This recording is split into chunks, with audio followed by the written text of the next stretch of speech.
It's a Monday kind of feeling on a Tuesday afternoon. I can hear Wednesday calling, but then Thursday comes too soon. And by Friday I'm ready for a Saturday affair. 'Cause on Sunday I'll be happy, the afternoon is here.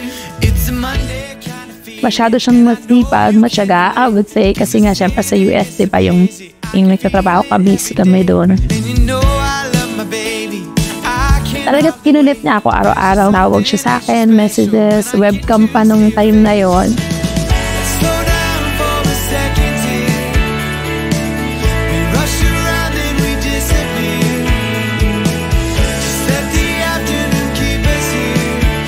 Nagsimula kami mag-usap on a daily basis, and I guess love at first sight ang masasabi mo.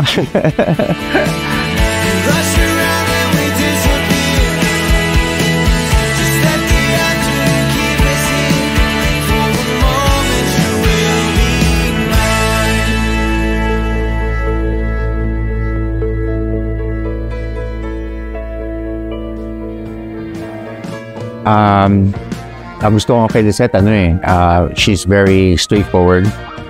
It is what it is. Kung ano yung nakikita niya, hindi siya nag-sugarcoating. Natuto akong magpasensya. Natuto akong umintindi. So, yun ang nagustuhan ko sa kanya. Tinuruan niya ako paano gawin yon. Natuto akong magbago sa sarili ko. Everything changes every which way. You got to hold on to what you need. And if I hide myself away, how could I go with the world away? Ibang klase yung love na mararamdaman ko talaga eh. Yung sinasabi ko na parang sa sobrang sanay ako na nandiyan siya. Sobrang gaang ng buhay ko na nandiyan siya. Sobrang mahal ko siya. Yung iniisip ko na parang kaya ko kaya pag wala yung asawa ko. Kasi parang sa kanya umikot yung buhay ko na parang, ewan ko, parang di na ako makakahanap ng katulad na yun.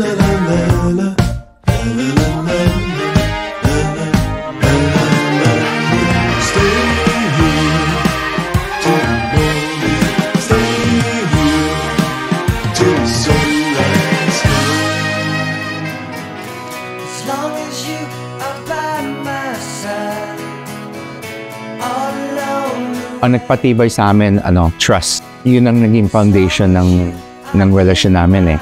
Regardless of what happens, nandyan lang talaga kayo. Masasandalan niyo ang isa't isa.